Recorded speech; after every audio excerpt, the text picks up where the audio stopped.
সবাই কেউ কিন্তু পিছিয়ে নেই, সবাই এগিয়েই আছে। মানে দেশীয় প্রযোজনা সংস্থাগুলোও কিন্তু পিছিয়ে নেই।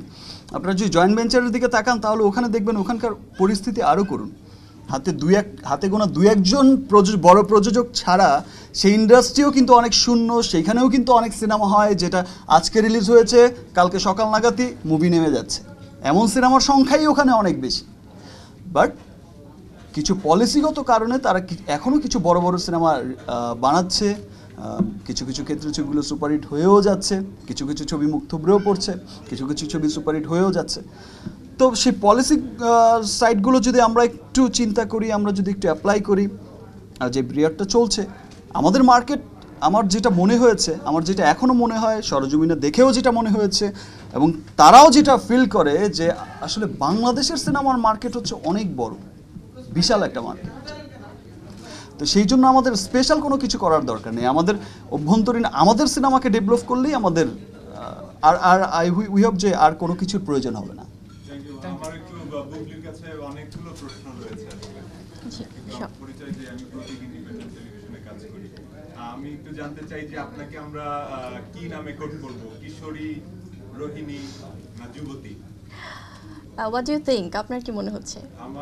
আমি বিকজ মনে করছি না, যেহেতু আমি নিউজ প্রেজেন্টেশনে ছিলাম, in fact I am doing MBA from Dhaka university, so এই স্টেজে এসে কি কল করা উচিত সেটা তো ডেফিনেটলি আপনি আমার থেকে ভালো জানেন। জানি না যে আপনি MBA কমপ্লিট করেছেন কিনা। না, করছি। জানতে পারছিলাম আচ্ছা আচ্ছা আচ্ছা ঢাকা ইউনিভার্সিটিতে। আচ্ছা আচ্ছা ওকে ফাইন। আমি এটাও জানতে চাই যে আপনি কোথা থেকে আসছেন, মানে where are you from? From আমার এডুকেশনাল ব্যাকগ্রাউন্ড। আপনি বাংলাদেশের কোন অঞ্চলে? আচ্ছা, আমার হোম ডিস্ট্রিক্ট হচ্ছে নোয়াখালী। নোয়াখালী। এক্স্যাক্টলি। আপনি বড় হয়েছেন কোথায়? বড় হয়েছে আমি ঢাকাতেই, বাট কিছু কিছু ডিস্ট্রিক্টে যাওয়া হয়েছে আমার বাবার চাকরির সুবাদে। সো এই তো এসএসসি কি ঢাকাতেই? এসএসসি এইচএসসি ইউনিভার্সিটি সব কিছুই ঢাকাতে। আর এখন আপনি লেখাপড়ার কোন স্টেজে রয়েছেন? আমি এখন MBA করছি 3rd সেমিস্টারে। আচ্ছা, একটা প্রশ্ন, এর কিছুটা উত্তর আপনি দিয়েছেন, তারপর আবার একটু আমার মতো করে বলি যে শাকিব খান বা একজন সুপারস্টারের ছবিতে যেটা হয় যে নায়িকাকে আমরা অধিকাংশ সময় একজন পুতুল নায়িকা হিসেবেই দেখি। সেই জায়গায় আপনি আসলে কি আপনাকে একজন পুতুল নায়িকা হিসেবে দেখতে আগ্রহী হবেন কিনা? Very interesting question. আসলে পুতুল নায়িকার ব্যাপারটা আমি জানি না ঠিক, মানে লাইক অ্যাক্টিংয়ের কি স্কোপ থাকে না বলেই বলছেন নাকি, বাট যেটা হয় যে আমি কোন নায়িকা পুতুল বা কে, ওইটা আমি আসলে ওভাবে জাজ করতে চাই না। I know want to do that. আমি আমার ক্যারেক্টার নিয়ে সবসময় চিন্তা করি, করবো ইনশাল্লাহ ইন ফিউচার। আমার বসগিরি নিয়ে যদি আমি বলি, ফিল্মটা নিয়ে এখানে আমার অনেক সুযোগ আছে অ্যাক্টিংয়ের ক্ষেত্রে, যেটা অলরেডি সুপারস্টার বলে দিয়েছেন যে মেইন বস মানুষ দেখলেই বুঝতে পারবে। আপনাকে আমরা বাস্তবে বুবলি ডাকবো, পুরো নামটা একটু বলবেন? আমার পুরো নাম হচ্ছে শবনম ইয়াসমিন বুবলি, আর নিউজে যেহেতু শবনম বুবলি, এখন শর্ট হয়ে বুবলি হয়ে গেছে। এই যে এখানে দেওয়া আছে অলরেডি, মেনশন হিয়ার।